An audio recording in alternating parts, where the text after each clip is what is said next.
हाय भगवान की जय। जगत प्रभुपाद की जय। శ్రీపాద్ గురు మహారాజ్ కి జై. శ్రీమద్ భగవద్గీత యథాతథము 5వ అధ్యాయము కర్మయోగము కృష్ణ చైతన్య సహిత కర్మ 17, 18 రెండు శ్లోకాల యొక్క సారాంశము. జీవుని మానవుడు ఏం చేయాలంటే ప్రతి ఒక్కరిని సమదృష్టితో చూస్తూ ముక్తి యొక్క ప్రయాణం ఎలా కొనసాగించాలనేది ఈరోజు మనం చర్చించబోతున్నాం. అది మరి అందరికీ చాలా ఉపయోగకరము. చూద్దాం దీని ద్వారా శ్లోకాల ద్వారా.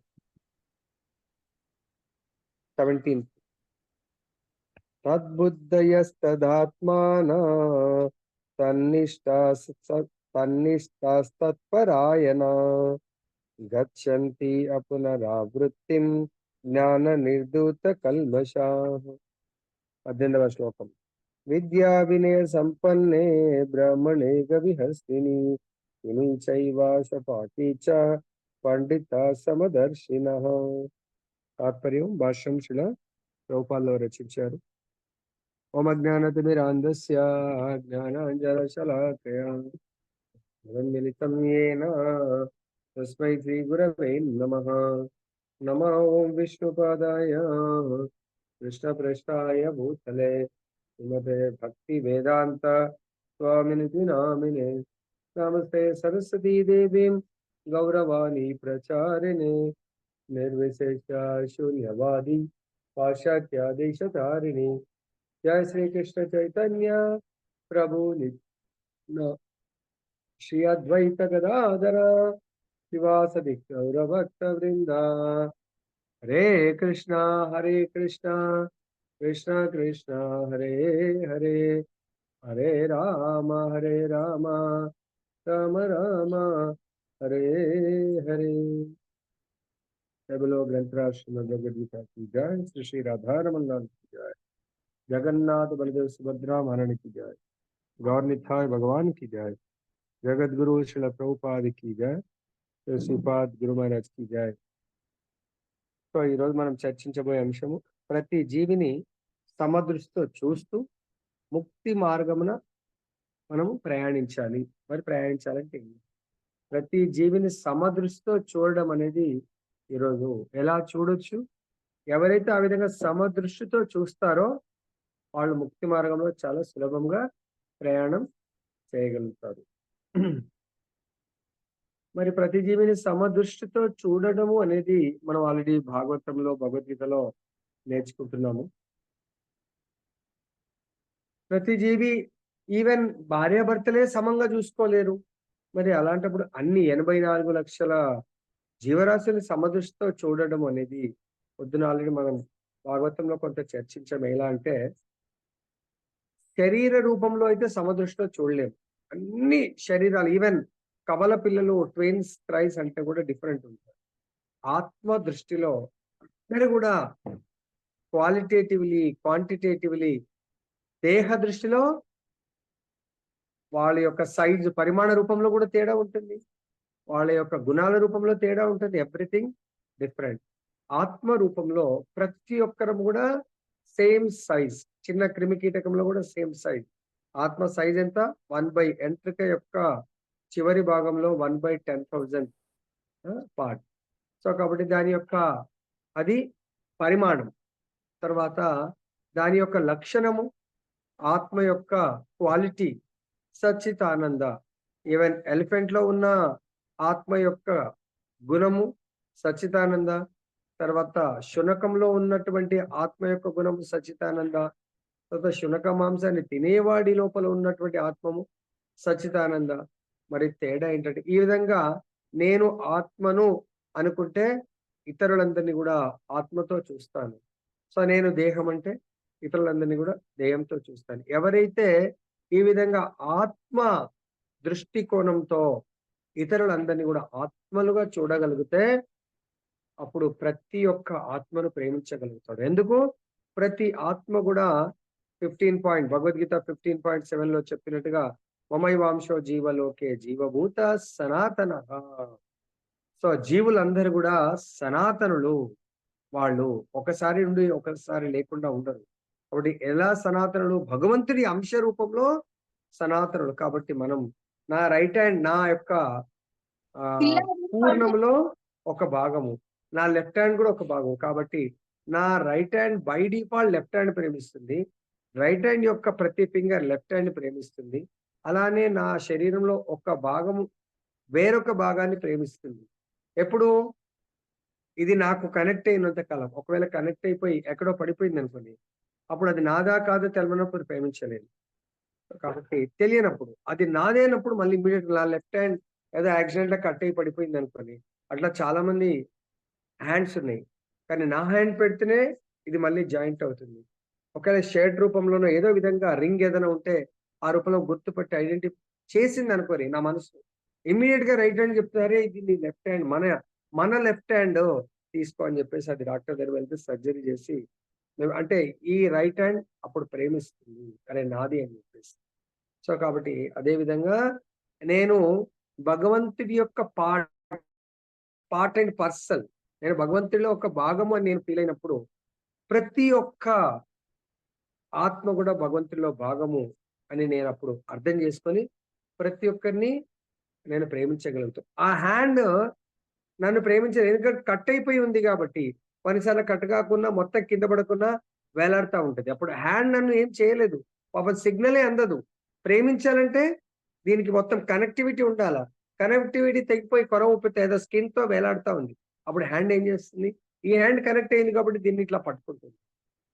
కాబట్టి అదే విధంగా ఎవరు మళ్ళీ ఈ విధంగా అర్థం చేసుకోగలరు? ఈ యొక్క జీవితం మనకు మానవ దేహము భగవంతుడిచ్చింది. ఈ దేహ భోగం కొరకు కాదు. ఈ దేహంతో తపస్సు చేయడానికి. మరి ఆ తపస్సు ఇది రిషభదేవు చెప్తున్నారు. తన యొక్క కుమారుడు. మానవ దేహము భోగించడానికి కాదు, తపస్సు కొరకు, యోగం చేయడానికి. మరి ఏ విధంగా యోగం చేయాలి? తపస్సు ఏ విధంగా చేయాలంటే, సో రిషభదేవ్ చెప్తున్నారు, ఈ తపస్సు మహాత్ముల యొక్క ఆధ్వర్యంలో చేయాలి. మరి మహాత్ములు ఎక్కడ దొరుకుతారు? ఎవరు మహాత్ములు అని మళ్ళీ ప్రశ్నిస్తారు. అప్పుడు రిషభదేవ్ చెప్తున్నారు, ఎవరు మహాత్ములంటే ప్రతి జీవిని సమదృష్టితో చూస్తూ వాళ్ళందరూ కూడా వాసుదేవ సర్వమితి సమహాత్మ సుదుర్లభః. సో ఎవరైతే వాసుదేవుడే సర్వస్వం అనుకొని మనందరం కూడా ఆ వసుదేవ కుటుంబం లాగా వాసుదేవుడి యొక్క అంశాలుగా ఎవరైతే ఫీల్ అవుతారో అటువంటి వాళ్ళు మహాత్ములు అని చెప్తా ఉన్నారు. వాళ్ళ దగ్గర మనము భగవంతుడి గురించి దివ్యమైనటువంటి జ్ఞానాన్ని మనం ఎప్పుడైతే స్వీకరిస్తామో, స్వీకరించడం కాదు దాన్ని ప్రాక్టికల్ గా అప్లై చేస్తూ అప్పుడు మనం ముక్తి మార్గంలో ప్రయాణం చేయగలము. ఇప్పుడు డీటెయిల్ గా చూద్దాం మనం. 17వ శ్లోకం తాత్పర్యం భాషాంశుల ప్రభుపాలు రచించారు. బుద్ధి, మనస్సు, విశ్వాసము, ఆశ్రయము అన్నీను భగవానుని యందే లగ్నమైనప్పుడు మానవుడు సంపూర్ణ జ్ఞానంచే కల్మష రహితుడై నేరుగా ముక్తి మార్గమున పయనించును. సో మనందరము ఇక్కడ ఆచార్యుడు ఈరోజు ఒక లెక్చర్ వింటా ఉన్నా. ఆ ఆచార్యులు చెప్తా ఉన్నారు, ముక్తికి బంధానికి రెండే పదాలంట కారణం. 2 పదాలు. ఆ 2 పదాలు ఇంతకుముందు కూడా చెప్పాను. మమ అంటే బంధకారము. నా నమ నా మం నా మం మం నా మం. మం అంటే మమత. ఇది నాది నాది ఏది చెప్పినా కూడా ఇది నాది నాది అనేది మమత. అది బంధకారము, బంధిస్తుంది. నా మా ఇది నాది కాదు. మరి ఎవరిది? అనుభవించే మనం ప్రతి నామంలో సపోజ్ ఎగ్జాంపుల్ తీసుకున్నట్టయితే మనం ఇంతకుముందు కూడా చదువుకున్నాం 11, 12 నామాలు పెట్టుకోవాలి. ఓం కేశవాయ నమః. అంటే ఈ యొక్క ఫోరెడ్ నాది కాదు, భగవంతుడిది. ఎందుకంటే నేను అనే ఆత్మనే భగవంతుడిదైనప్పుడు ఈ దేహం కూడా ఈ దేహంలో ఇక్కడ స్టార్ట్ అవుతుంది. నమ కేశవాయ నమ అంటే నమ అంటే నాది కాదు. మరి ఎవరిది? కేశవుడి స్థానం ఇది. తర్వాత ఓం కేశవాయ నమః. నెక్స్ట్ ఓం నారాయణాయ నమః. నమః నాది కాదు. మరెవరిది? ఈ గొంతు నారాయణుడిది. కేశవాయ నమ నారాయణ, ఓం మాధవాయ నమ. సో ఇక్కడ ఈ చెస్ట్ హృదయం నాది కాదు, ఇది ఎవరిది? మాధవుడిది. మనస్సు మాధవుడిది. కేశవాయ నారాయణ మాధవాయ. సో గోవిందాయ నమః. సో ఇక్కడ నాభి నాది కాదు ఇది. అంటే ప్రతి పార్ట్ ని ఆ విధంగా, అప్పర్ పోర్షన్ చాలా ఇంపార్టెంట్. లోయర్ పోర్షన్ 2 కాళ్ళు లేకున్నా కూడా ఇక్కడి వరకు పైన ఉంటే మనం జీవించగలుగుతాం. కాబట్టి ఈ పైన పార్ట్ లో ఉన్న ప్రతి భాగము, రైట్ అబ్డామిన్ విష్ణువే నమః, అలా ప్రతి ఇంద్రియంలో ప్రతి భాగాన్ని కూడా నాది కాదు భగవంతుడిది, నాది కాదు భగవంతుడిది, నాది కాదు భగవంతుడిది, వాసుదేవ నాది కాదు భగవంతుడిది. ఎప్పుడైతే నా శరీరంలోనే ప్రతి భాగాన్ని నేను అడ్రస్ చేస్తూ నాది కాదు, నాది కాదు మరెవరిది? భగవంతుడిని మనము అడ్రస్ చేస్తాం. సో కాబట్టి ఇక్కడ ఏమంటాడు? బుద్ధి మనస్సు విశ్వాసము ఆశ్రయములన్నీయు. అంటే మనము బుద్ధి మనస్సు విశ్వాసము, ఎవరి పట్ల విశ్వాసం ఉండాలా? భగవంతుడి పట్ల విశ్వాసం ఉండి ఏం చేయాలి? విశ్వాసంతో ఆశ్రయాన్ని, భగవత్ ఆశ్రయాన్ని ఎవరైతే స్వీకరిస్తారో అటువంటి వాళ్ళు. మరి ఆశ్రయం ఉట్టిగానే స్వీకరించగలుగుతామా? దేంతో? ఇంత జ్ఞానాన్ని మనం ఇప్పుడు భగవద్గీత 5వ సారి మనం నేర్చుకుంటున్నా, మనం భగవంతుడి పట్ల సంపూర్ణ విశ్వాసం రాలేదు, సంపూర్ణ శరణాగతి రాలేదు. కాబట్టి ఈ విశ్వాసం శరణాగతి రావాలంటే మానవుడు సంపూర్ణ జ్ఞానాన్ని యాజ్ ఇట్ ఈస్ గా, సో భౌతికం అయితే చాలా హార్డ్ వర్క్ చేసి నేర్చుకుంటాం. ఎందుకు? అది అప్లై చేస్తే నాకు జీవన భృతి దొరుకుతుంది. ఇంజనీరింగ్ టాప్, దాన్ని ఏమంటారు? డిస్టింక్షన్ పాస్ కావాలా, ఇంటర్వ్యూస్ ఫేస్ చేయాలా, జాబ్ రావాలా, దాంతో సుఖంగా ఉండాలి. Okay, no problem. అది ఎప్పటి వరకు పనిచేస్తుంది? ఒక్కసారి జాబ్ జాయిన్ అయినవా, రొటీన్ నేను నేర్చుకున్నామా, ఇంకా అది నడుస్తూ ఉంటుంది జీవన భృతి. కానీ నిజంగా నేను అనే ఆత్మ యొక్క జాబ్ పరిస్థితి ఏంటి? ఈ దేహానికి జాబ్ వచ్చింది, మరి ఆత్మ పరిస్థితి ఏంటి? దాంట్లో బందీ చేయాలనుకుంటున్నావా, బంధ విముక్తి చేయాలనుకుంటున్నావా? కాబట్టి బంధ విముక్తి అవ్వాలంటే ఆత్మ, దేహము కంపెనీ కొరకు పనిచేస్తుంది, డబ్బులు సంపాదిస్తుంది. మరి ఆత్మని ఒక బందీ, అంటే ఒక ఖైదీలాగా దీంట్లో పెట్టేసి, లైక్ దీనికి ప్రభుపాదుల వారు ఎగ్జాంపుల్ చెప్తారు. ఒక రాజుగారికి, చాలా ధనవంతుడికి పక్షుల్ని పెంచే ప్యాషన్ చాలా ఉంటదంట. సో ఆయన చాలా డబ్బు గల్లవాడు. సో ఆయనకు వార్త వస్తుంది, ఒక మాట్లాడే రామచిలక వచ్చింది మార్కెట్‌లో అంటే, ఆయన సరే అతన్ని తీసుకురమ్మని చెప్తాడు. ఈ లోపల ఆయన ప్యాషన్ ఉంటది. బంగారు పంజరాన్ని తయారు చేయిస్తాడు ఆ రామచిలక కొరకు. ఆ రామచిలకని తీసుకొచ్చి దాంట్లో పెట్టేస్తాడు. బంగారు వజ్ర వైడూర్యాలతో పొదిగిస్తాడు. వచ్చిన రోజు అది ఆయన చెప్తాడు అయ్యగారికి, నమస్కారం అంటే నమస్కారం అంటుంది. ఈయన రామ అనమంటే రామ అంటుంది, కృష్ణ అనమంటే కృష్ణ అని ఉంటుంది. అరే చాలా బాగుంది అని చెప్పేసి, ఇంకా ఆయన దగ్గరకు వచ్చిన తర్వాత చాలా మంది వచ్చి సందర్శకులు వచ్చి చూస్తా ఉంటారు ఫ్రెండ్స్ అది. అప్పుడు ఆయన అందరి ఆ హడావిడిలో అందరు పొగడతా ఉంటే, సో రామచిలక ఎంత బాగుందో ఆ పంజరం కూడా చాలా బాగుంది, వజ్రం ఇచ్చి చాలా విలువైంది. తర్వాత అందరూ అయిపోయిన తర్వాత అలసిపోయి పడుకుంటాడు. రామచిలకకి ఈవెన్ వాటర్ పెట్టలేదు, దానికి ఏమి ఫుడ్ కూడా ఇవ్వలేదు. పొద్దున్న లేసాడు, మళ్ళీ దాన్ని మంచిగా, మళ్ళీ నెక్స్ట్ డే కూడా విజిటర్స్ వస్తారని ఆ యొక్క పంజరాన్ని తుడుచుకుంటూ దాన్ని మంచిగా చూస్తా ఉన్నాడు. నెక్స్ట్ డే అయిపోయింది. అందరొచ్చి మళ్ళీ అప్రిషియేట్ చేస్తా ఉన్నారు. అది మాట్లాడుతుంటే చేస్తుంటే. ఆ రోజు కూడా ఒక చుక్క నీళ్ళు పెట్టలేదు. మూడో రోజు కల్లా ఢమాల్మని నైట్ లేసి రెండవ రోజు తర్వాత మూడో రోజు చూస్తాయి. ఎందుకు? పంజరాన్ని కేర్ తీసుకున్నాడు గానీ, పంజరంలో ఉన్నటువంటి రామచిలకని కేర్ తీసుకుంటున్నామా? అలానే మనం కూడా దయచేసి గుర్తుపెట్టుకోండి. ఈ పంజరం లాంటి ఈ దేహాన్ని దేనితో? బుద్ధి, మనస్సు, జ్ఞానంతో, భౌతిక జ్ఞానంతో కేర్ తీసుకుంటున్నాము. కానీ నేను అనే నిజమైన ఆత్మని మనం కేర్ తీసుకోలేకపోతున్నాం. మరి కేర్ తీసుకోవడం అంటే ఇందాకే చెప్పాను మా అపూర్వ మాతాజీకి. కాబట్టి జ్ఞానం చాలా ఇంపార్టెంట్. కొద్ది బ్రీఫ్ అన్నా. అంటే ఆ 10 నిమిషాలన్నా డైలీ, మా ఆఫీస్‌లో కూడా ఈరోజు ఒక మేడం రిటైర్ అయ్యారు. సో, అందరూ చాలా ఆమెను పొగుడుతా ఉంటే, ఆమె చేసిన సీఈఓ గారు ఎన్నో రకాలుగా బాగా వర్క్ చేస్తూ అది ఇది అని చెప్పారు. సో, అక్కడ మా మొత్తం బిల్డింగ్‌కు బాస్ పీజీఎం గారు. చాలా మంచి విషయాలు స్పిరిచ్యువల్‌గా గుర్తుపెట్టుకోండి ఇవి. ఇప్పటివరకు మీరేం చేశారో ఇవన్నీ కూడా మంచి చెడులన్నీ కూడా సో మన యొక్క చిత్రగుప్తుడి చిట్టాలుగా మొత్తం రాయడం జరుగుతుంది. సో కాబట్టి మనం ఎప్పుడు కూడా మంచి ఆధ్యాత్మికంగా ఉండాలి. మన యొక్క ఆరోగ్యానికి ముఖ్యంగా ఆధ్యాత్మికంగా లేకపోవడమే సగం ఆరోగ్యం పాడవుతుంది. ప్రతి చిన్నదాన్ని టెన్షన్‌గా తీసుకుంటాం. ప్రతిది నాది అంటాము. నా నుంచి వెళ్ళిపోయినప్పుడు టెన్షన్ ప్రారంభం. అట్లా ఒక వస్తువు నాది నాది అని ప్రేమించా వెళ్ళిపోయింది టెన్షన్. ఇంకో వస్తువు నాది నాది అది కూడా వెళ్ళిపోయింది టెన్షన్. కాబట్టి ప్రతిది నాది అనడంతోనే బంధము. నాది కాదు అనడంతో విముక్తి. కానీ అది నాది కాదు అనడం అనేది అంత సులభం గాదు. కేవలము భగవద్ జ్ఞానంతో, ఆ వైరాగ్యంతో మాత్రమే మనము సంపూర్ణ జ్ఞానం కల్మషరతు రహితుడై నేరుగా ముక్తి. కల్మషరహితం అంటే నాది అనే కల్మషాలని మనం తొలగించుకోవాలంటే కేవలం భగవంతుడి యొక్క జ్ఞానముతో ఇదంతా భగవంతుడి సృష్టికర్త భగవంతుడు. ఈశ్వర పరమకృష్ణ సచ్చిదానంద విగ్రహ అనాదిరాదిర్ గోవింద సర్వకారణ కారణం అనేది ఈ అన్ని కారణాలకు కారణభూతుడు భగవంతుడు. ప్రతిదానికి యజమాని భగవంతుడు అనే విషయము భగవద్ జ్ఞానం వల్ల తెలుస్తుంది. అప్పుడు ఓహో ఇది నాది కాదు అనే ఆలోచనతో జీవించగలము.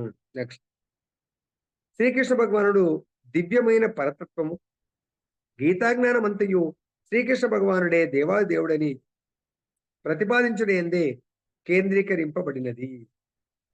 భగవద్గీత యొక్క ముఖ్య ఉద్దేశం చాలా మంది రాస్తారు. దాంట్లో కొంతమంది భగవంతుడికి ఆకారము లేదనే కన్క్లూజన్ తీసుకొస్తారు. సో కొంతమంది భగవంతుణ్ణి నార్మల్ పర్సన్ గా రచిస్తారు. అదే వేదవ్యాసుల వారి యొక్క దుఃఖానికి కారణమని. వేదవ్యాసుల వారు మహాభారత రాశారు, పురాణాలు రాశారు, తర్వాత ఉపనిషత్తులు రాశారు, ఎన్నో రాశారు. అయినా కూడా ఆయనకు సంతృప్తి లేదండి. అప్పుడు నారద మునీంద్రుల వారు వచ్చినప్పుడు సో ఎన్నో శాస్త్రాలు రచించాను గురుదేవ్, నాకెందుకు ఆనందం లేదు అంటే ప్రతి శాస్త్రంలో పురాణం ఒక్కొక్క పురాణం తీసుకుంటే ఆ పురాణం ఎవరి పురాణం రాసావో ఆయన యొక్క గొప్పతనం రాసావు, ఇంకో పురాణం ఆయన యొక్క గొప్పతనం. కానీ అందరికీ దేవాది దేవుడు, అందరికి యొక్క సృష్టికి మూలమైనటువంటి ఆ భగవంతుడే సర్వేశ్వరుడు, పరమేశ్వరుడు, దేవాది దేవుడు, అఖిలాండ కోటి బ్రహ్మాండ నాయకుడు, సృష్టికర్త అనేది ఎక్కడ రాశావు? ఆయన యొక్క అవతార విశేషము ప్లస్ ప్రతి జీవుడి యొక్క అల్టిమేట్ లక్ష్యం భగవంతుడు అనేది ఎక్కడ రాశావు? నేను మహాభారతంలో రాశాను కదా, భగవద్గీతలో మహాభారతంలో కృష్ణుడి గురించి రాశాను కదా. మహాభారతం మొత్తం అర్జునుడిని హీరో చేశావు, కృష్ణుడిని జీరో చేసావు కదా. ఎక్కడున్నాడు కృష్ణుడు అక్కడ? కాబట్టి ఇక్కడ భగవద్గీత గురించి ప్రభుపాదుల వారు చాలా డీటెయిల్ ఇచ్చారు. శ్రీకృష్ణ భగవానుడు, ఇక్కడ భగవానుడు అని కూడా అనొచ్చు, కానీ ఇక్కడ స్పెసిఫిక్ గా కృష్ణాన్ని యాడ్ చేసిండు. శ్రీకృష్ణ భగవాన్ దివ్యమైన పరతత్వం. సో భగవంతుడే అల్టిమేట్ సోర్స్ అన్నట్టు, దివ్యమైనటువంటి పరతత్వం. గీతా జ్ఞానం అంతయు, ఈ భగవంతుడి యొక్క గీతా జ్ఞానము దేని కొరకు ఉద్దేశింపబడింది? శ్రీకృష్ణ భగవానుడే దేవాది దేవుడు, దేవతలందరికీ కూడా దేవాది దేవుడు అని మనకందరికీ కూడా వివరించడానికి కొరకు, ప్రతిపాదించడానికి కొరకే కేంద్రీకరింపబడింది భగవద్గీత. నెక్స్ట్ వేద వాంగ్మయం అంతయు ఈ విషయమే తెలుపుచున్నది. పరతత్వం అనగా పరమ సత్యత్వమని భావము. పరతత్వము ఎరిగిన వారే దానిని నిరాకార బ్రహ్మము, పరమాత్మ, భగవానుడనే తత్వములుగా అవగాహన చేసుకొనగలరు.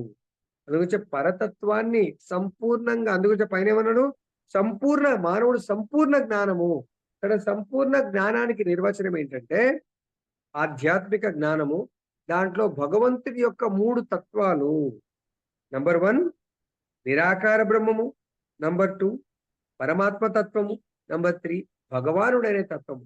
ఈ 3 గురించి సంపూర్ణంగా తెలిసిన వాడు సంపూర్ణ జ్ఞానిగా మనం తెలుసుకోవచ్చు. తర్వాత పరతత్వ విషయమున భగవాను లేక దేవాది దేవుడే చరమ అనుభవము.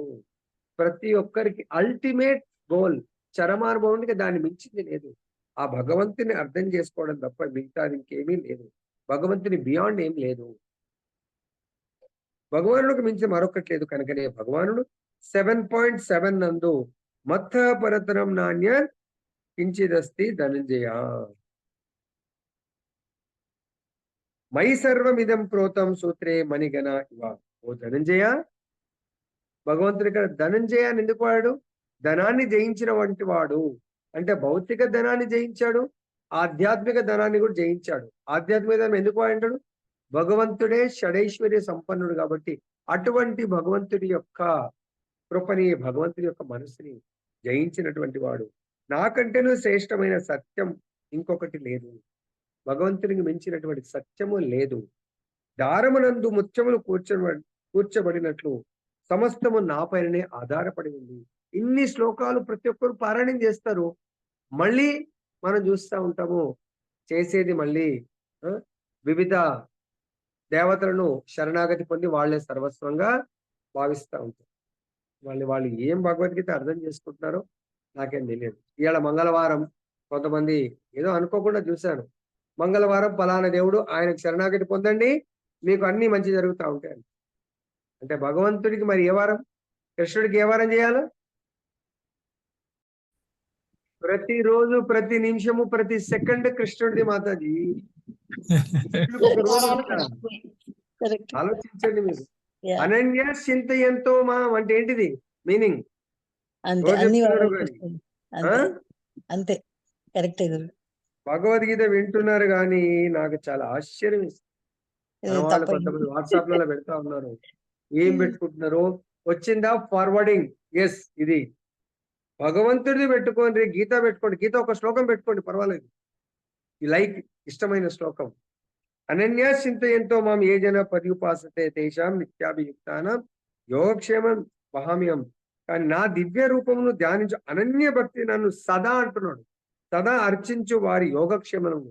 అంటే భగవంతుడి యోగక్షేమం చూడకుండా ఇంకా వేరే వాళ్ళు అంటే భగవంతుడి పక్కకి జరుగుతాడు, వేరే వాళ్ళు చూస్తారా?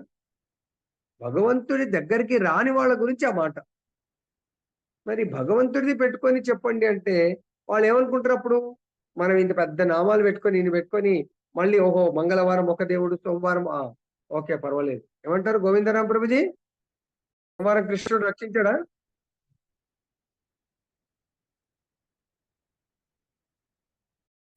కాబట్టి కొంచెమైనా భగవద్గీతను అర్థం చేసుకొని పోస్ట్ పెట్టండి. అర్థమైందా? మనం ఇంత చెప్పినా కూడా అర్థం అవ్వట్లేదని అప్పుడు నాకు తెలుస్తుంది.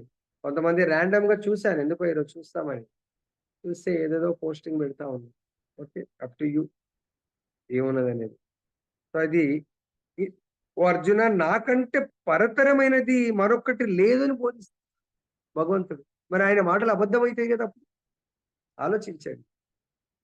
తర్వాత నిరాకార బ్రహ్మ కూడా శ్రీకృష్ణ పైన ఆధారపడి ఉంది. నిరాకార బ్రహ్మం అంటే జ్ఞానులు మొత్తం శ్లోకాల్ని గడగడగడ వల్లిస్తారు, శాస్త్రాన్ని చెప్తారు, కానీ వాళ్ళ లక్ష్యం మాత్రం మళ్ళీ ఆకారాన్ని పూజ చేయాల్సిన అవసరం లేదు. నిరాకార బ్రహ్మము అది కూడా నా పైననే ఆధారపడి ఉంది, దాని సృష్టి కూడా నేనే చేస్తున్నాను. బ్రహ్మణోహి ప్రతిష్టాహం, గీత 14.27. కనుక అన్ని విధముల శ్రీకృష్ణుడే పరతత్వము. ఎవరి మనసు, బుద్ధి, విశ్వాసము, ఆశ్రయము సదా శ్రీకృష్ణుని అందే నెలకొని ఉండునో, ఎవరు సంపూర్ణ కృష్ణ చైతన్యం కలవారో ఇందులో వారు నిస్సందేహంగా అపోహల నుండి పూర్తిగా తొలగింపబడి కల్మష రహితులై పరతత్వం సంబంధించిన సర్వ విషయములందరూ పరిపూర్ణ జ్ఞానం కలవారు ఇందురు. ఇదంతా డ్యూ టు మనకు జ్ఞానం లేకపోవడం. కరెక్ట్ గా ఏదో వస్తున్నాం, గురుగారు దండవత్ ప్రణామం, హరిబోల్ హరిబోల్ హరిబోల్. జ్ఞానం మీద కాన్సన్ట్రేట్ చేయండి. నాకు దండవత్ ప్రణామం అవసరం లేదు. ఫస్ట్ థింగ్ జ్ఞానం గురుగారికి ఆటలో చెప్పుకోండి, కానీ ఏం చెప్తున్నారు కీన్ అబ్జర్వేషన్ చేయండి. ప్రతిది word to word, line to line scan చేయండి. అదే ఇప్పుడు సపోజ్ నేను ఎవరినైనా గట్టిగా ఏదో అన్నాను అలిగేస్తాను, ప్రభుజీ ఇట్లా అన్నాడు, అదే నేను మంచి గురించే చెప్తాను, ఇట్లా కాదు ఇట్లా చేయండి అని. అది నెగిటివ్ గా అర్థం చేసుకొని రిప్లై కూడా ఇవ్వచ్చు. కొన్నిసార్లు ఆ సైలెన్స్ తో రిప్లై ఇస్తారు, వాళ్ళు మాట్లాడరు పిలిచినప్పుడు. అది అర్థమవుతుంది. ఇంత అద్భుతమైన విషయం ఇంత అరుస్తున్న గొంతు గట్టిగా చేసుకొని ఎందుకు అర్థమవుతలేదు అనేది నాకు ఆశ్చర్యం. ఎందుకు అర్థమవుతలేదు కూడా నా దగ్గర ఆన్సర్ ఉంది. ఎందుకంటే మీ లోపల చాలా కల్మషాలు, అవన్నీ కూడా భగవంతుడిది మీకు అర్థమైతే మీ శరీరము లొంగిపోవాల్సి వస్తుంది మీ ఆత్మకు అని. మీ శరీరములో ఉన్నటువంటి ఇంద్రియాలు ఆత్మకు లొంగకుండా స్ట్రాంగ్ ఉండడానికి గురువు గారి యొక్క భగవత్ వచనాలను ఇక్కడే బ్రేక్ చేసి అది జాగ్రత్త పడండి. మిమ్మల్ని మీ ఇంద్రియాలు మోసం చేస్తాయి. చెడు అయితే ఇదే ఇంద్రియం చెవులు టక్కర విని ఇమ్మీడియట్ గా రెస్పాన్స్ ఇస్తుంది. లేకుంటే పెద్దోడు కదా ఏం అనకూడదని చెప్పేసి సైలెన్స్ అయిపోయి ఏదో చేస్తా ఉంటుంది. దానికి రియాక్షన్ ఉంటుంది. For every action there is equivalent. అదే ఆధ్యాత్మికంగా మనకు నచ్చదు కాబట్టి దాని పట్ల రియాక్షన్ చూపించట్లేదు. ఆధ్యాత్మికంగా రియాక్షన్ చూపించకపోవడం వల్ల మనం చాలా నష్టపోతాం. భౌతిక రియాక్షన్ వల్ల కూడా మనం ఏమవుతుంది, భౌతికంగా బందీ అవుతాము. ఆధ్యాత్మిక రియాక్షన్ లేకపోవడం వల్ల బందీ అవుతాము. భౌతిక రియాక్షన్ ఉండడం వల్ల బందీ అవుతారు. 2 రకాలు గుర్తుపెట్టుకోండి. ఆధ్యాత్మికంగా రెసిప్రోకేట్ అవ్వాలా, రెస్పాండ్ అవ్వాలా. విని దాని దాని పట్ల మనం ఆకర్షితులు అవ్వాలా. ఆకర్షితులు అవ్వట్లేదంటే మీ ఇంద్రియాలు బై ఫోర్స్ గా, మన పూర్వకాలము టగ్ ఆఫ్ వార్ ఆడుతుండే అన్నట్టు. ఇలా చేయబట్టుకొని ఒకళ్ళు వెనకకు లాగితే ఆ టీం అట్లా లాగుతా ఉంటుంది. అర్థమైందా? ఎవరు బలం ఉంటే వాళ్ళు ఒకళ్ళు లాక్కుంటాం. వాళ్ళు గీత దాటితే వాళ్ళు మన టీంకి వచ్చేయాలి. నెక్స్ట్ మళ్ళీ స్టార్ట్. ఇది అన్నట్టండి. మన ఇంద్రియాలు మన యొక్క దేహాన్ని గురువు అయిన కృష్ణుడి నుంచి అపోజిట్ డైరెక్షన్ లో అటు సైడ్ లాక్కొని పోతుంది. అది అర్థం చేసుకోండి. Okay, next. కృష్ణ చైతన్యవంతుడు శ్రీకృష్ణుని యందు వివిధ తత్వములు కలవని ఏకకాలముల నిరాకారం మరియు సాకారం సంపూర్ణంగా అవగతం చేసుకొనగలుగును. అట్టి దివ్య జ్ఞానంతో మానవుడు ముక్తి మార్గమున నిశ్చలమైన పురోభివృద్ధిని సాధించగలడు. ఎవరైతే శ్రీకృష్ణుడు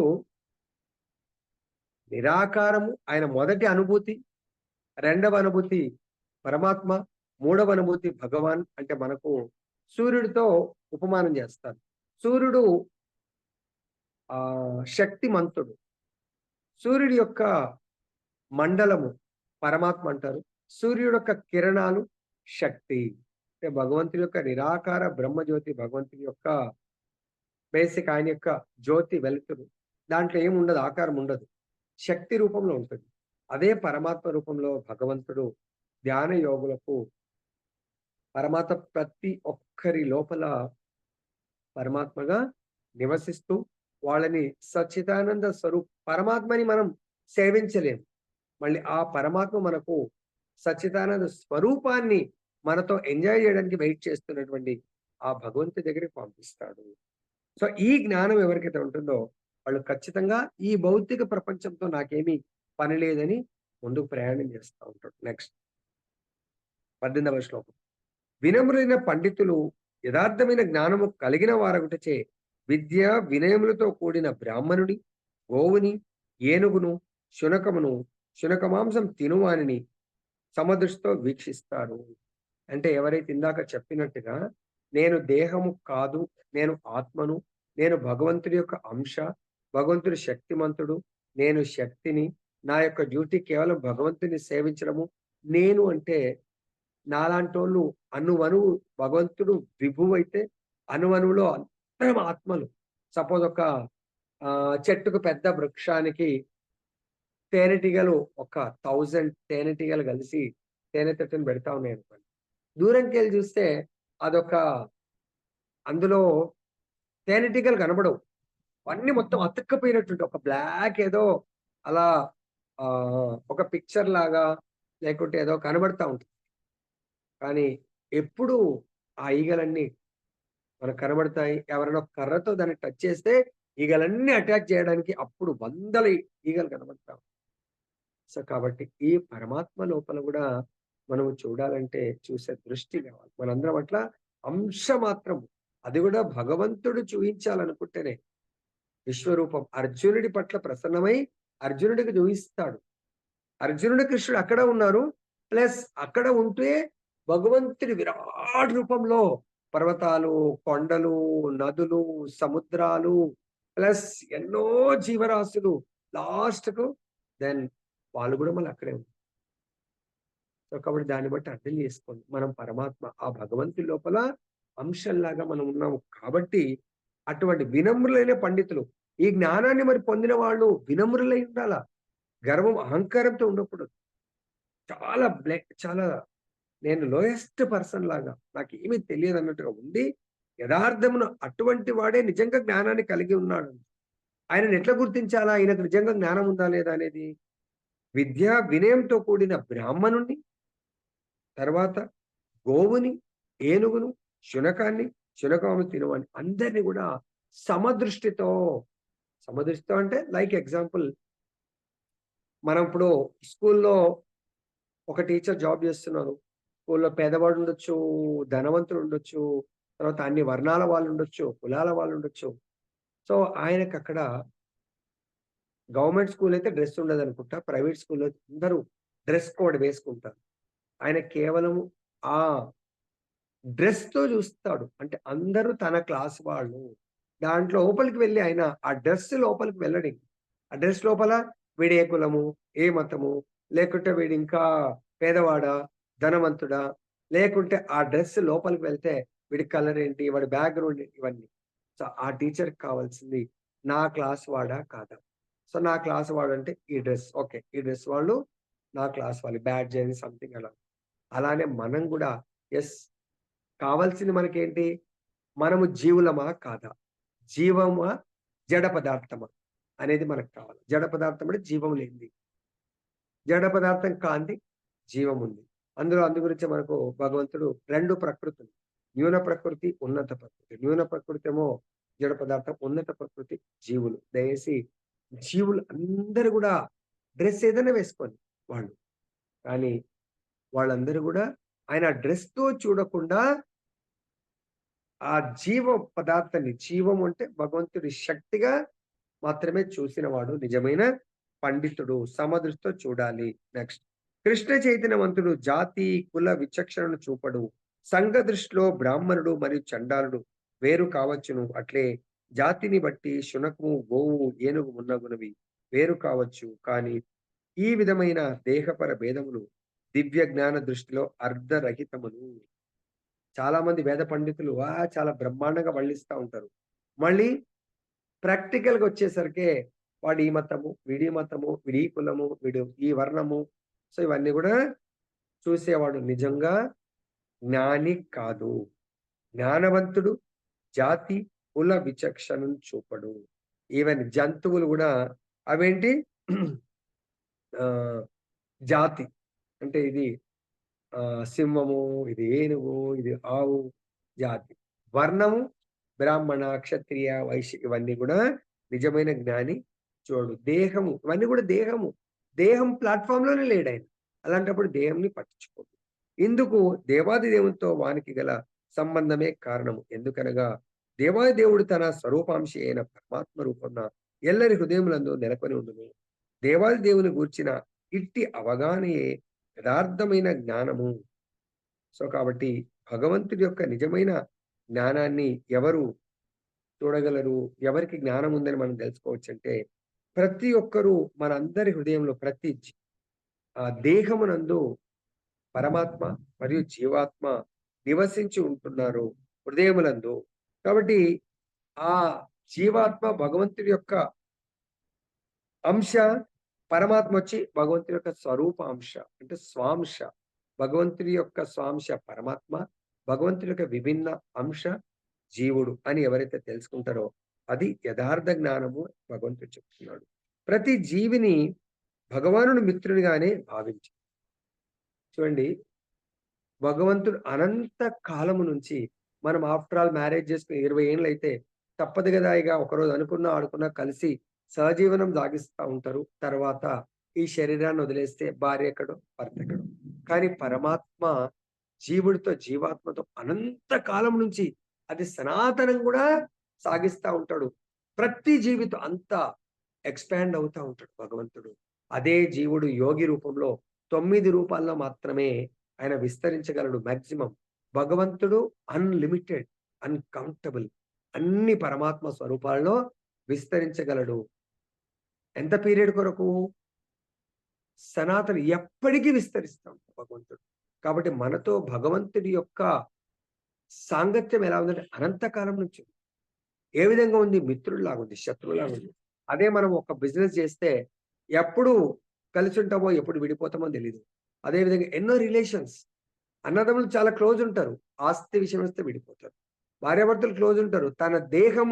తన యొక్క దేహ సంబంధికుల విషయం వచ్చిందంటే ఫైట్ చేస్తారు. కానీ భగవంతుడు ఎప్పుడు జీవుడితో ఫైట్ చేయడు. మిత్రుడిలాగా ఉంటాడు అని చెప్తున్నాడు. మరి మీరు నిజంగా నా రైట్ హ్యాండ్, లెఫ్ట్ హ్యాండ్‌తో ఎలా ఫైట్ చేయదో, భగవంతుడు అండ్ జీవుడు మన హృదయంలో ఉన్నటువంటి సింహాసనంలో కూర్చొని ఉంటారు. కాబట్టి ఎప్పుడు ఫైట్ చేయడు భగవంతుడు. జీవుడే భగవంతుడితో ఫైట్ చేస్తా ఉంటాడు. ఎందుకు? జీవుడు ఈ యొక్క దేహముగా భావించి దేహ భోగాన్ని అనుభవించాలనుకున్నప్పుడు భగవంతుడు చెప్పిన విధి విధానాలను పాటించకపోవడమే. దానివల్ల జీవుడే ఆ ప్రకృతికి విరుద్ధంగా నడుచుకున్నప్పుడు అటువంటి దేహం వస్తుంది. ఆ దేహంలో ప్రయాణం చేయాల్సి ఉంటుంది. తర్వాత కనుక జీవుల యందలి దేహములు వివిధ వర్ణములు లేదా జాతుల యందున్నను అతడు మాత్రం అందరి పట్లను సమానమైన దయను కలిగి ఉండును. జీవుల యొక్క స్థితులతో సంబంధము లేకుండా అతడు వారి యందు పరమాత్మ రూపమున నెలకొని ఉండును. బ్రాహ్మణుని మరియు చండాలుని దేహములు సమానములు కాకపోయినను భగవానుడు పరమాత్మగా ఆ రెండింటి యందు నెలకొని ఉండును. దేహములన్నవి భిన్న భౌతిక ప్రకృతి జన్య త్రిగుణముల ద్వారా రూపొంది రూపొందినవైనను దేహమునందుండెడి ఆత్మ పరమాత్మ మాత్రము ఒకే ఆధ్యాత్మిక స్వభావమును కలిగి ఉండును. ఆత్మ మరియు పరమాత్మ గుణైక్యమును కలిగి ఉన్నప్పటికీ అవి పరమాణంలో ఎన్నడూను సమానములు కాజాలవు. ఎందుకనగా జీవాత్మ తాను నిలిచి ఉన్న ఆ ప్రత్యేక దేహమునకే పరిమితం అవ్వగా పరమాత్మ ప్రతి జీవి దేహమునందు నిలిచి ఉండును. ఈ జ్ఞానమును సంపూర్ణముగా కలిగి ఉండుటచే కృష్ణ చైతన్యవంతుడు నిజమైన జ్ఞానవంతుడు మరియు సమదృష్టి కలవాడగును. చైతన్యము శాశ్వతము, శాశ్వత తత్వము, ఆనందమయం అనునవి ఆత్మ పరమాత్మల ఒకే రకమైన లక్షణములు. కానీ జీవాత్మ తాను నిలిచి ఉన్న దేహ పరిధి అందే చైతన్యమును కలిగి ఉండును. అని పరమాత్మ సర్వదేహముల చైతన్యమును జ్ఞానమును కలిగి ఉండును. ఇది వాటికి నడుమగల భేదము. అట్టి పరమాత్మ ఎట్టి విచక్షణ లేక సర్వదేహములందును నిలిచి ఉండును. కాబట్టి ఇక్కడ ఇందాక ఆల్రెడీ స్టార్టింగ్ లో చెప్పాను. జీవాత్మ పరమాత్మ యొక్క గుణ రూపంలో సమానము, పరిమాణ రూపంలో తేడా ఉంటుంది. పరిమాణ రూపంలో భగవంతుడు పరమాత్మ సముద్రుడితో పోలుస్తారు. జీవాత్మ సముద్రంలో ఒక నీటి బిందువులతో పోలుస్తూ ఉంటారు. సో కానీ గుణ రూపంలో భగవంతుడు సత్ చిత్ ఆనంద. సత్ అంటే శాశ్వతము, చిత్ అంటే జ్ఞానము, ఆనంద అంటే ఆనంద స్వరూపుడు. ఇక్కడ చిత్ అంటే జ్ఞాన రూపంలో కూడా జీవుడు కేవలం మన దేహము గురించి మాత్రమే, ఈ ప్రజెంట్ ఏ దేహంలో నివసిస్తున్నానో ఆ దేహము గురించి మాత్రమే కొద్దిపాటి జ్ఞానం ఉంటుంది. తర్వాత భగవంతుడికి అన్ని దేహాల పట్ల జ్ఞానం ఉంటుంది. దీనికి మనకు భగవద్గీతలో క్షేత్రజ్ఞుడు, క్షేత్రం అంటే దేహము, క్షేత్రజ్ఞుడు అంటే ఈ దేహాన్ని తెలిసి ఎరిగినవాడు. అదే భగవంతుడు కూడా క్షేత్రజ్ఞుడు. భగవంతుడు యావత్ సృష్టి గురించి, సృష్టిని ఒక క్షేత్రం, భగవంతుడి దృష్టిలో ఈ మొత్తం సృష్టి ఒక క్షేత్రం అయితే క్షేత్రంలో ఉన్నటువంటి ప్రతి అణువు గురించి భగవంతుడు ఎరిగి ఉంటాడు. సో కాబట్టి ఈ విధమైనటువంటి భగవంతుడి యొక్క తత్వము, భగవద్ జ్ఞానము, భగవంతుడి యొక్క వివరణ ఎవరికైతే సంపూర్ణ జ్ఞానం ఉంటుందో అతను ప్రతి ఒక్కరిని ప్రేమిస్తాడు, ఇంకా ద్వేషించాడు. ఎందుకంటే ద్వేషించాలి అంటే ఆత్మ యొక్క ఇంద్రియాలు, రెండు రకాల ఇంద్రియాలు ఉంటాయి, గుర్తుపెట్టుకోండి. ఆత్మకు సూక్ష్మ ఇంద్రియాలు ఉంటాయి, దేహానికి స్థూల ఇంద్రియాలు ఉంటాయి. ఈ స్థూల ఇంద్రియాలు ఆత్మ దీని లోపల ఉన్నంత వరకే పనిచేస్తాయి. ఆత్మ ఈ దేహాన్ని, స్థూల దేహాన్ని వదిలిపెట్టినప్పుడు సూక్ష్మ ఇంద్రియాలన్నీ డెడ్. కానీ ఆత్మకు ఉన్నటువంటి సూక్ష్మ ఇంద్రియాలు ఇంకొక దేహంలోకి ఎంటర్ అయినప్పుడు ఆ దేహము మళ్ళీ ఏమవుతుంది? చలనం, ఆ దేహముకు అస్తిత్వం వస్తుంది అన్నాడు. లేకుంటే శరీరములోంచి ఆత్మ వెళ్ళిపోతే ఇది జీరో. ఎలాగైతే ఈ షర్ట్ ఉంది, షర్ట్ నేను వేసుకుంటే బాగుంది, ఇప్పేసి ఇలా పైనుంచి వదిలిపెడితే ఒక ముడతలా కింద పడిపోతుంది. ఎందుకు? దానికి అస్తిత్వం లేదు. ఎప్పుడైతే దేహముకు అది దేహం పైన దేహముని ధరిస్తుందో, దేహము ఈ షర్ట్ ని ధరించినప్పుడు షర్ట్కు విలువ వస్తుంది, దానికి ఒక ఆకారం వస్తుంది. అదేవిధంగా ఆత్మ యొక్క ఇంద్రియాలు ఈ దేహాన్ని ధరించినప్పుడు ఈ దేహానికి ఒక రూపం వస్తుంది, ఈ దేహానికి ఒక విలువ ఉంటుంది. ఎప్పుడైతే ఆత్మ శరీరాన్ని వదిలిపెడితే దేహానికి రూపం లేదు, విలువ లేదు. కాబట్టి దయచేసి ఈ దేహానికి విలువ ఆత్మతో ఉంది. మనం ఇప్పటికైనా కళ్ళు తెరిసి ఈ విలువ అనేది శాశ్వత విలువ తెచ్చుకోవడానికి ప్రయత్నం చేయండి. ఆత్మ కోరుకున్న విధంగా మన ఇంద్రియాల యొక్క కర్మ, ఇంద్రియాల యొక్క ప్రయాణం, ఇంద్రియాలని ఆ విధంగా ఆత్మ కోరిక మేరకు ఉపయోగించండి. కానీ మనమేం చేస్తున్నామంటే ఇంద్రియాల యొక్క తృప్తిని, ఇంద్రియాల యొక్క కోరికను, కామ్య కర్మలను, ఇంద్రియాల యొక్క కోరికలు నెరవేర్చడానికి మనం ఎప్పుడైతే మన బుద్ధిని, మనసును ఉపయోగిస్తున్నామో అప్పుడు ప్రతి ఒక్కరిని సమదృష్టితో చూడలేము. ఎప్పుడైతే సమదృష్టితో చూడలేమో అప్పుడు ముక్తి అనేది థియరిటికల్ ఆ పదం చెప్పడానికి ఉంటుంది గానీ అప్లికేషన్ పార్ట్ ఉండదు. దీనికి లాస్ట్‌గా ఒక లీల చెప్పి ముగిస్తాను. సో, మీకు అంటే ముక్తికి ఎలా ఉండాలి అని మీకు ఆల్రెడీ ఋషభదేవుడి యొక్క ఋషభదేవుడు గూడా చాలా అర్లీ అంటే తనంతట తానుగా ఎంతో జ్ఞానాన్ని బోధించి ఫారెస్ట్‌లో ఎంటర్ అయినప్పుడు ఫారెస్ట్‌లో ఎండాకాలం అగ్ని ప్రజ్వలిస్తుంది. దాంట్లో తను సమర్పించుకుంటాడు ఈ దేహాన్ని. అటువంటి గొప్ప రిషభదేవ్ భగవంతుని యొక్క అవతారం అంటారు. ఆయన యొక్క కుమారుడే భరతుడు. ఆయన పేరు మీదనే ఈ యొక్క భరత ఖండం ముందు దీని పేరు ఆహ్, ఇలావత్ దాన్నేమంటారు? ఆహ్, అని పిలిసేవారు. దాన్ని ఏమంటారు పేరు? సో, దాని తర్వాత ఆయన పేరుతో భరత మహారాజు పేరుతో భరత ఖండంగా మారింది. అటువంటి భరత మహారాజు చాలా షార్ట్ పీరియడ్‌లోనే నేననుకుంటా 25 ఇయర్స్ ఏజ్‌లోనే వైరాగ్యం మొత్తం రాజ్యాన్నంతా వదిలేసి అడవులకెళ్ళి తపస్సు జేయడానికి వెళ్తాడు. కానీ అక్కడ గూడా ఒక జింకతో అంటే మమ అంటే ఆ మమకారం, మమత్వం ఏర్పడుతుంది. ఏర్పడి ఆ జింకనే సర్వస్వంగా అనుకోని భగవంతుడు చేస్తాడు. కానీ దాంతో సాంగత్యం ఏర్పడి లాస్ట్‌గా దాన్ని పెంచి, పెద్ద జేసి ఎక్కడ వెళ్తే అక్కడ తన భుజాల మీద తీసుకొని వెళ్తూ పెద్దగా అయిన తర్వాత తన కాళ్ళు వచ్చిన తర్వాత ఎక్కడో వెళ్ళిపోతుంది తిరిగి రాదు. అప్పుడు ఆయన అనారోగ్యం పాలై ఆ జింకని స్మరిస్తూ చనిపోతాడు. నెక్స్ట్ ఆ జింక యోనిలోకి ఈ ఆత్మ ఎంటర్ అవుతుంది. కానీ భగవత్ కృప ఏంటంటే సూక్ష్మ శరీరంలో ఈయన చేసిన తపస్సు, జ్ఞానము అక్కడికెళ్తుంది. అప్పుడు ఆ జింక యోనిలో ఈ జ్ఞానం వల్ల త్వరగా ముక్తి దొరుకుతుంది. ముక్తి అంటే ఇమ్మీడియేట్‌గా వైకుంఠం వెళ్ళదు. మళ్ళీ అప్పుడు గూడా ఒక బ్రాహ్మణుడి యొక్క సంతానంగా జన్మిస్తాడు. పుట్టుకతోనే ఆయన జడ పదార్థం, జడ భరతుడు. అంటే జ్ఞానం ఉంటుంది. నా పాస్ట్ లైఫ్ ఏందనేది. ఇక ఏ వస్తువుతో గూడా ఈ జ్ఞానం గీతా జ్ఞానం, భాగవత జ్ఞానం ఉంది. ప్రతి వస్తువుని గూడా ఈవెన్ తల్లి, తండ్రి ఎవ్వరైనా గూడా వాళ్ళని దేహంతో చూడరు. జడ పదార్థము. దేహం అంటే జడ పదార్థం. ఆత్మనే నాకు కావాల్సింది. ఆయన చిన్నతనంలోనే వైరాగ్యంగా ఆయన అరణ్యాలకు వాళ్ళ అన్నలు వాళ్ళు ఎంత చెప్పినా వినకుండా సో, ఆయన అరణ్యాలకు వెళ్ళిపోతాడు. సో, అక్కడ కంప్లీట్ భగవత్ చింతనలో ఉంటాం.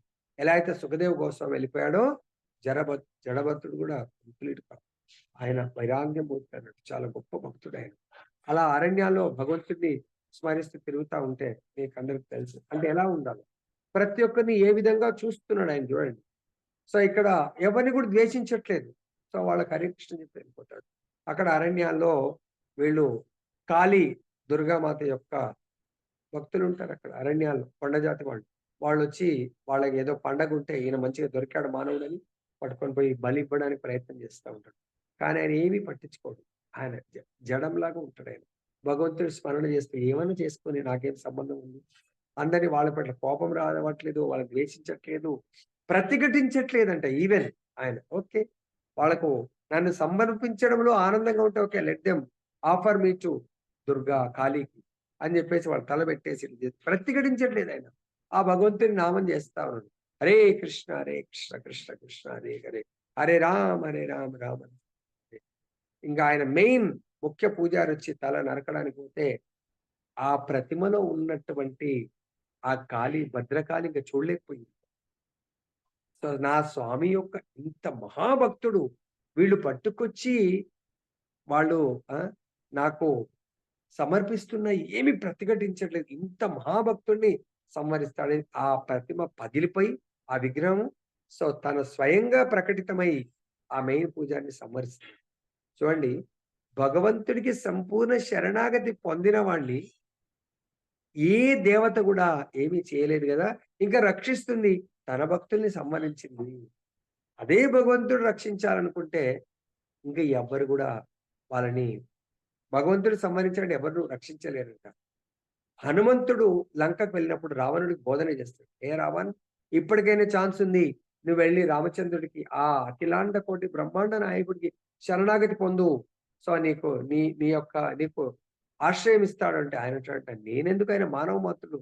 నేను ఎంతో మంది దేవతలను మెప్పించాను. ఎంతో మంది నాకు అండగా ఉన్నారు" అని చెప్తాడంట. అప్పుడు హనుమంతుడు అంటాడంట, "ఆ భగవంతుడు యొక్క ధనుర్బాణాలు పట్టాడంటే నీవు ఈ సృష్టిలో నిన్ను ఎవ్వరు గూడా ఈవెన్ బ్రహ్మాది దేవతలు, శివ, మొత్తం ఇంద్ర, చంద్ర ఎవ్వరొచ్చి నిలబడ్డా కూడా భగవంతుడు ప్రత్యక్ష ముందు నిలబడలేరు. ఇప్పటికైనా ఛాన్స్ ఉందంటే మూర్ఖులు ఎక్కడ వింటారు? వినే ఛాన్స్ ఉండదు. ఆ విధంగా దుర్గామాత వాడిని చంపేస్తుంది. అక్కడి నుంచి ఆయన భగవంతుని నామం చేసుకుంటూ వెళ్ళిపోతూ ఉంటాడు. సో, అక్కడ గూడా ఇంకొక అలా అక్కడి నుంచి అయిపోయిన తర్వాత ఇంకొక రాజుగారు ఒకాయన పట్టుకుంటాడు. రాజుగారు పట్టుకొని, "అరే! ఈయన వేస్ట్‌గా తిరుగుతా ఉన్నావు. వయసులో ఉన్నావు. వేస్ట్‌గా తిరుగుతా ఉన్నావు. నువ్వు ఇలా ఉన్నావు, అలా ఉన్నావు. ఇంత లావుగున్నావు, పైల్వాన్‌లాగున్నావు. ఏమి పని చేస్తలేవు" అని చెప్పేసి. ఆయన దిగంబరులాగా ఏమి సింపుల్‌గా ఉంటాడు. అప్పుడు ఆ రాజు ఆయన అసలు ఎవరితో మాట్లాడడంట.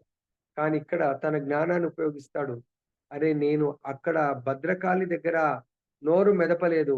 ఆమె ప్రతిమ పగిలిపోయి వాడిని చంపేసింది. ఇప్పుడు గూడా నేను ఈయనకు ఏమన్నా జ్ఞానబోధ చేయకపోతే ఏ దేవతనో వచ్చి ఈయన తల నరికేస్తుందేమో అని జెప్పేసి అంటే చూడండి, శుద్ధ భక్తులు ఏ విధంగా ఆలోచిస్తారు అందరిని రక్షించడానికి కొరకే. సో, అప్పుడు ఆయనకంటాడట, "ఏంటి రాజా, మీరు నన్ను జూస్తుంది నా యొక్క శరీరాన్ని జూస్తున్నారు. ఈ శరీరం లావుందా? సన్నముందా? ఏముందనేది. సో, నేను శరీరం అయితే గదా! నేను ఆత్మను. మీరు గూడా ఆత్మ. సో, మన యొక్క అందరి ఆత్మల యొక్క ముఖ్య లక్ష్యము ఆ భగవంతుని నిత్య నిరంతరం సేవించడము. భగవంతుని సేవిస్తూ భగవద్ధామం వెళ్ళాలి కానీ, ఇక్కడ మనము ఈ శరీర దృష్టితో మనము ఎంతో కష్టపడి పనిచేసి శరీరాన్ని సుఖపెట్టడానికి కాదు.